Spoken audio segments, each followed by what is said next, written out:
کہیں دریا کے کنارے رہتے تھے دو دوست پیارے، ایک تھا کوا ایک کبوتر، کھاتے پیتے تھے وہ مل کر۔ ایک دن ان کی شامت آئی، دونوں میں ہوئی خوب لڑائی۔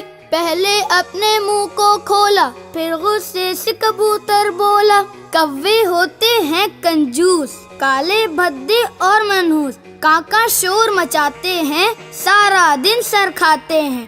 شور سے میں تو ڈرتا ہوں اور بس غو کرتا ہوں، مجھ کو اپنے حسن پہ ناز، اونچی ہے میری پرواز۔ کالے ہو کلوٹے ہو تم تو بھینس کے کٹے ہو۔ بات یہ سن کر کوا بولا، تو نے میری ذات کو تولا، لے اب میری باری ہے، جانتی دنیا ساری ہے، تو بزدل ہے اور ڈرپوک، بات کہوں گا میں دو ٹوک۔ جب کوئی بلی آتی ہے جان تیری تب جاتی ہے، کانپتا ہے تھراتا ہے ڈر کے ہی مر جاتا ہے۔ لوگوں کا یہ کہنا ہے کوا بہت سیانا ہے۔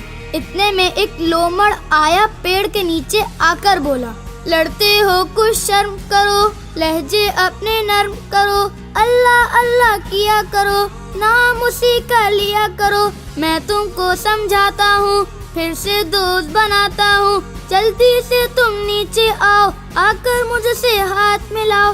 دونوں پیڑ سے نیچے آئے، لڑنے سے پر باز نہ آئے، موت تھی ان کے سر پہ آئی۔ لومڑ نے ایک جست لگائی، گردن سے دونوں کو پکڑا اور اپنے پنجوں میں جکڑا۔ دعوت اس نے خوب اڑائی، اپنے پیٹ کی آگ بجھائی، باری باری ان کو کھایا، دونوں کو ایک سبق سکھایا۔ لڑنا بچوں کام برا ہے، لڑنے کا انجام برا ہے۔